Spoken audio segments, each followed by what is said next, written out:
Bonjour à toi et bienvenue sur la chaîne Attitude Séduction.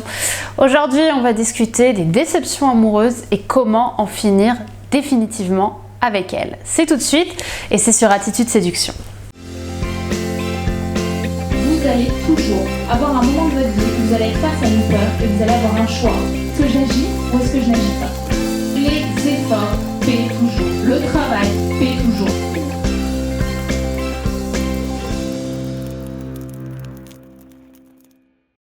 Bienvenue à toi sur la chaîne Attitude Séduction, ta chaîne en développement personnel et en séduction. Donc si tu ne me connais pas encore, je suis Brenda Boukris, ta coach justement en développement personnel spécialisée en séduction et en relations homme-femme. Et aujourd'hui, on va parler de déception amoureuse. Mais avant tout, si ce n'est pas déjà fait, je t'invite à télécharger gratuitement ta formation, les 3 clés miracles pour savoir si un homme a envie de toi et les 3 outils clés pour savoir si une femme a envie de coucher avec toi. Les liens sont en description juste ici, elles sont disponibles gratuitement. Deuxièmement, si ce n'est pas déjà fait non plus, je t'invite tout simplement à t'abonner à la chaîne Attitude Séduction. Déjà parce que moi, ça m'encourage de vous voir de plus en plus nombreux sur cette chaîne. Mais en plus de ça, vu toutes les vidéos concepts inédits qui vont sortir en 2019, je pense que ce serait du gâchis que tu ne puisses pas avoir accès à ces vidéos. Donc déjà, commençons par le cœur du sujet. Pourquoi est-ce que l'on vit des déceptions amoureuses? Alors pour beaucoup, ça peut sembler presque naturel. On parle souvent de déceptions amoureuses comme si tout le monde en vivait, ce qui est le cas. Beaucoup de personnes vivent des déceptions amoureuses, mais comme si finalement on ne pouvait pas vraiment passer à côté. Mais surtout, ce qui m'embête dans les déceptions amoureuses, c'est que souvent on te vend ça comme si tout était la faute de l'autre et que tu n'étais qu'une victime. C'est-à-dire qu'on te place automatiquement en position de victime et donc tu es complètement, comme si tu étais complètement dépendant ou dépendante de l'affection que l'autre te donnerait. Alors qu'en réalité, tu peux parfaitement éliminer la déception amoureuse, même si l'autre décide de ne pas continuer la relation. Pourquoi? Parce que si tu reviens au sentiment propre de déception, en fait, ce sentiment tire son origine dans l'attente. Ce que je veux dire par là, c'est qu'en réalité, les gens sous-estiment la puissance de l'attente. Parce que s'il n'y a pas d'attente, il n'y a pas de déception. Sans attente, pas de déception. Qu'est-ce que je veux dire par là? Je veux dire par là que souvent, on va commencer à avoir des attentes pour l'autre bien avant que celui-ci ait fait ses preuves. C'est-à-dire, surtout sur Internet d'ailleurs, qu'on va commencer à fantasmer l'autre, notamment en imaginant qu'il a des qualités qu'on ne lui a pas reconnues. Et la conséquence que ça a, c'est qu'on se projette bien au-delà de l'instant présent. On va commencer à être dans un besoin de sécurité avec l'autre, c'est-à-dire dès qu'il va nous montrer de l'intérêt, on va un peu faire ça sur lui. On va avoir une envie presque incontrôlée de vouloir se projeter avec lui, d'imaginer le soir quand on s'endort qu'il a telle ou telle qualité, qu'il va nous protéger ou qu'elle va nous rendre plus Apollon que jamais. On va commencer réellement à créer une image de l'autre qui est une image idéalisée. Le souci, c'est que cette image, on se la crée pour notre propre besoin de survie, d'envie personnelle, et on n'a pas entre guillemets vérifié que cette personne possédait bel et bien ses qualités. Et ce sentiment de projection, ce besoin de voir l'autre comme un idéal, il va souvent s'opérer chez les femmes par exemple qui ont plus de 35 ans, parce qu'on n'arrête pas de leur balancer que l'horloge tourne et qu'elles doivent vite trouver quelqu'un. Même elles se mettent une pression énorme pour trouver quelqu'un de sérieux et de stable rapidement. Du coup, dès qu'elles vont trouver quelqu'un, notamment si toi c'est ton cas, écoute bien parce que c'est important, dès que tu vas trouver quelqu'un, on peut avoir ce mauvais réflexe de tout de suite faire ça et de vouloir construire quelque chose rapidement.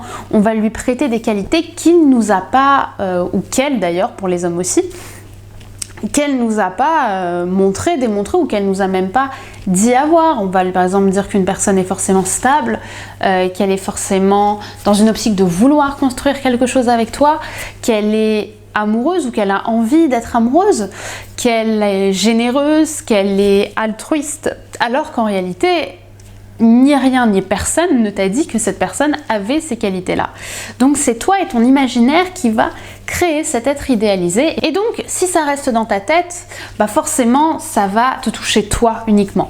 Mais si tu commences à être inconsciemment dans des actions par rapport à ça, en étant par exemple trop collant ou trop collante, en commençant à parler d'avenir, mais ça j'en parlerai après, ou en étant vraiment dans l'expression de tes sentiments parce que tu penses que la personne fonctionne comme ça elle aussi, eh bien tu vas créer souvent l'inverse parce que cette personne elle n'est pas forcément dans le même enthousiasme que toi, et toi de la même façon quand quelqu'un agit ainsi sur toi, bah, ça peut au contraire te faire reculer, te donner envie de fuir, et bien là c'est pareil. Donc tu vois, ne sois pas constamment, que tu sois un homme ou une femme, dans cette envie d'être, de parler, dans cet enthousiasme communicatif, de construire quelque chose de sérieux rapidement parce que ça peut rapidement faire fuir.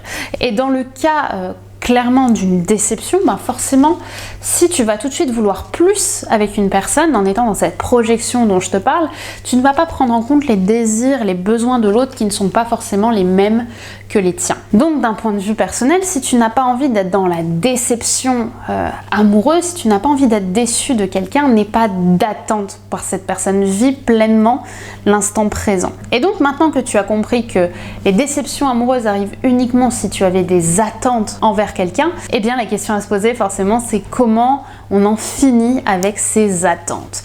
Eh bien c'est simple, la première chose à faire c'est d'arrêter d'être dans le futur, dans la projection et vivre pleinement l'instant présent. En fait souvent quand on commence à se mettre en couple et qu'on est un petit peu en général dans l'attente de quelqu'un, ce mot je vais pas arrêter de le dire je pense, eh bien on est constamment en train de vivre sa relation dans le futur, en train de se projeter, en train de voir ce qu'on va faire avec la personne. On est quelque part dans sa tête et on n'est plus vraiment connecté à l'autre et à ce qu'il ressent à l'instant T et aux actions, au moment que vous pouvez vivre tous les deux. Et ça, il ou elle va le ressentir et ça va lui donner envie de fuir. Donc la première chose à faire, c'est être dans l'instant présent et pleinement vivre cette relation pour ce qu'elle t'apporte maintenant. Être quelque part désintéressé de la suite de votre relation et vivre ce que tu as la chance de vivre maintenant pleinement en savourant chaque seconde. Oui, mais là tu vas me dire Brenda, franchement dans une relation, s'il n'y a pas de projection, au final tu ne peux pas construire un couple. Évidemment, là je vous parle dans une relation qui débute, dans un même pas un couple en fait, deux personnes qui ont une attirance sexuelle, qui ont commencé à créer quelque chose, que vous soyez en couple ou non, peu importe où ça vous mène, pour moi on ne parle pas de projection au début, c'est vraiment une règle à virer enfin c'est une règle au contraire à bien garder dans sa tête, sauf si vraiment vous avez un gros leadership et que vous dites ça avec une certaine forme de détachement, mais on va pas en parler dans cette vidéo. Ce qui est important dans une relation, dans un début de relation, c'est vraiment de le vivre au moment présent. Bien sûr, évidemment, à un moment, on va commencer doucement à se projeter. Pour moi, on peut commencer à créer une projection, à parler de l'autre à partir de 2 mois, 2 mois et demi. Pourquoi à ce moment-là? Parce qu'à ce moment-là, l'un et l'autre, vous commencez vraiment à vous connaître un minimum. Vous commencez à voir des émotions, à vous voir plusieurs fois, à avoir créé une sorte de routine sentimentale, c'est-à-dire pas dans son sens négatif, mais plutôt de vous voir plusieurs fois, de savoir un peu comment l'autre fonctionne, d'avoir créé des souvenirs ensemble. Et à partir de là, vous pouvez commencer à vous projetouiller, on va dire, et encore. Pour moi, on projette, en fait, c'est une petite règle que j'applique, même si on ne parle pas vraiment de règle, c'est plus un petit truc, un petit bonus, on va dire, que je peux vous donner, c'est-à-dire que généralement, je me projette au maximum dans une durée temporelle qui est égale à la durée temporelle de mise en couple. C'est-à-dire que si ça fait 2 mois par exemple que vous êtes ensemble ou que vous vous fréquentez, je vais me projeter avec la personne et on va commencer à en discuter ensemble, évidemment, sur 2 mois. Si ça fait 1 an, vous pouvez vous projeter sur 1 an. Et si ça fait 10 ans, forcément vous pouvez vous projeter sur 10 ans. Comme ça, ça permet vraiment d'avoir un équilibre, de ne pas aller trop vite et surtout de ne pas être incohérent dans vos attentes. Par exemple, il faut éviter, lorsque vous commencez à être avec quelqu'un, de parler d'enfant tout de suite. Si ça fait 1 mois que vous vous connaissez, sachant que il faudrait plus d'1 an, on va dire en moyenne, pour avoir des enfants avec quelqu'un et être sûr que c'est la bonne personne.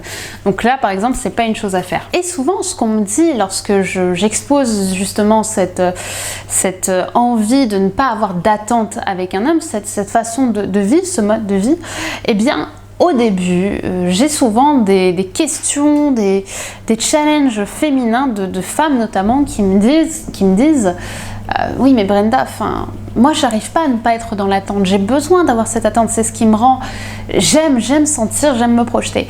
Oui mais dans ce cas, on commence à désidentifier finalement l'homme pour ce qu'il est vraiment, parce que c'est comme si on allait créer un schéma totalement égoïste finalement de cet homme ou cette femme d'ailleurs, mais complètement utile au final pour moi, être dans mon bonheur et dans mon plaisir sans forcément prendre en compte la personnalité de l'autre.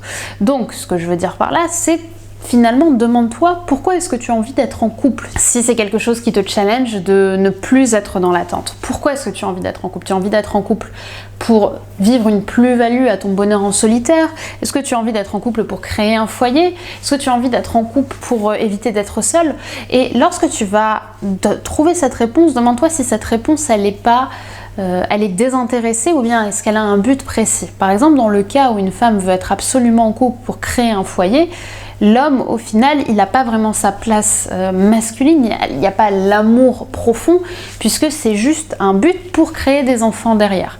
Et dans ce cas-là, on déshumanise complètement la personne qui est avec toi, l'homme ou la femme avec qui tu es, et dans ce cas-là, forcément, ça va finir par se voir, la personne va finir par sentir que vous n'êtes pas dans une même osmose, et à part si elle est elle aussi dans ce cas-là de vouloir créer un foyer rapidement et être dans cette attente, ce qui risque de créer un couple qui soit pas forcément épanoui, eh bien ça n'a pas beaucoup d'intérêt, la personne va fuir. Donc finalement, pour résumer un petit peu tout ça, la meilleure façon de ne pas être dans la déception amoureuse, eh bien c'est de ne pas être dans l'attente, et pour ne pas être dans l'attente, il faut arrêter de mettre des étiquettes sur les gens, parce qu'il n'y a pas pire finalement que les préjugés positifs qu'on peut avoir sur quelqu'un, parce qu'ils peuvent rapidement nous faire du mal tout simplement, et même mettre sur la personne une pression qui n'est pas forcément justifiée qu'elle est. Combien d'hommes ou de femmes on peut fréquenter en se disant il est comme ça, il est génial, il a ça, sans réellement connaître profondément la personne. Donc un bon conseil, avant de réellement être dans l'instant futur, on va dire, avec quelqu'un, avant de vouloir vraiment vous mettre avec quelqu'un, apprenez s'il vous plaît à le ou à la connaître. Apprenez à discuter avec la personne, à avoir des discussions profondes et pas juste être en couple pour des données utiles, on va dire, méthodiques ou intéressées. Le but d'un couple avant tout, c'est d'être heureux à deux et de se choisir.